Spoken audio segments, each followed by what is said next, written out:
আমি খামার শুরু করেছি ম্যাক্সিমাম 15 বছর হবে, 15-17 বছর হবে। অসুখের আগে দিতাম যে অসুখ যেন না হয়, না আগে জানতাম না যে ব্যবহার করা ঠিক না, কিন্তু FAO ট্রেনিং নেওয়ার পর আমি সিপ্রোফ্লক্সিন আর ব্যবহার করি না। খামারে সিপ্রোফ্লক্সিন ব্যবহার করলে আপনার পরিবেশের ক্ষতি হবে, আর ওই ক্ষতিটাই আপনার মানুষের শরীরে এফেক্ট হবে। মেয়েদের শরীরেই বেশি এই সিপ্রোফ্লক্সিনের এফেক্ট করবে। আমার একটা মেয়ে আছে, আমি ওই হিসাবে আর সিপ্রোফ্লক্সিন ব্যবহার করি না। What we were realizing is that because of the high usage of ciprofloxacin that we were seeing in poultry, there was so much environmental contamination with ciprofloxacin that we were actually making resistance common everywhere around us. So a great example is E. coli.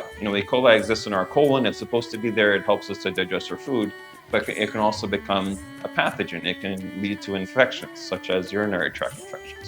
So we started to see in people, ciprofloxacin was becoming less and less effective for treating UTIs. And what was remarkable is that when we looked at the resistance of ciprofloxacin in people with UTIs, we found that to be about 80% resistant.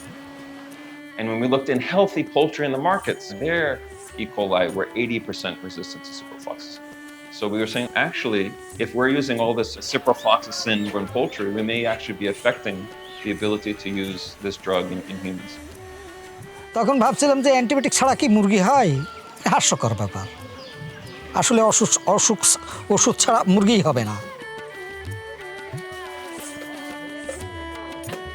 এখন training নেওয়ার পর আপনার আসলেই antibiotic ছাড়া মুরগি হয়েছে।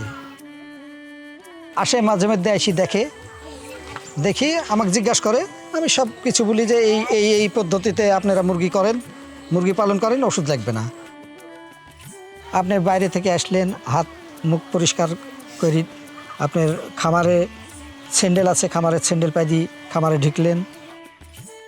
যখন মুরগি বাইর হয়ে যাবে তারপর সমস্ত পাত্র আবার পদ্মা সব পাউডার দিয়ে ধোয়ার পর আবার ওটা নতুনভাবে আবার লাগাবো। যখন মুরগি থাকবে না তখন জীবাণুনাশক স্প্রে করবো, হুইল পাউডারের গুঁড়া স্প্রে করবো। আপনি সব ভালোভাবে খামার পরিষ্কার পরিচ্ছন্ন রাখেন, পাত্রমাত্রগিরি ভালো করে ধোন, পরিষ্কার পরিচ্ছন্ন থাকেন, তাহলেই আপনার খামার ভালো থাকবে, মুরগি ভালো থাকবে, আপনার কোনো ওষুধ লাগবে না।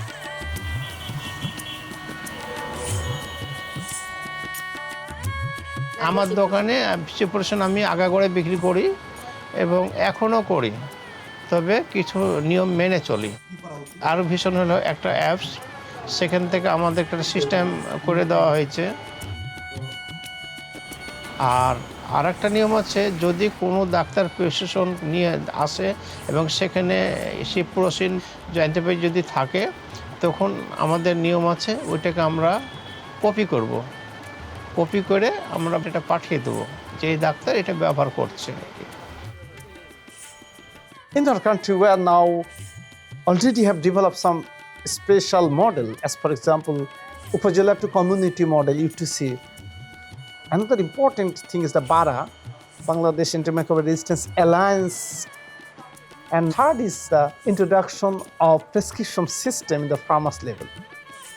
By focusing on ciprofloxacin and being able to reduce that indiscriminate usage in poultry, we're now seeing a 50% reduction in usage nationwide just within the past 3 years. And now in poultry, we're seeing a drop in resistance to ciprofloxacin in the poultry bacteria.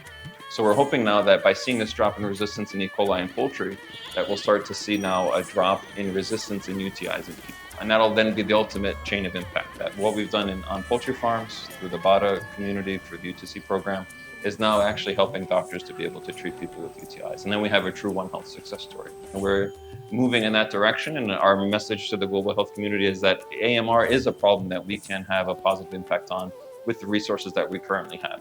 If we can do it here in Bangladesh, we can do it anywhere. এসব শিখাইছে, ওই হিসাবে আমরা এখন মুরগি করি, এখন Cipro লাগে না। দেশের ক্ষতি হবে না, মায়ের ক্ষতি হবে না, বোনের ক্ষতি হবে না, কারো কোনো ক্ষতি হবে না। আমার মেয়েকে খাওয়াবো, আমার মেয়ের কোনো ক্ষতি হবে না।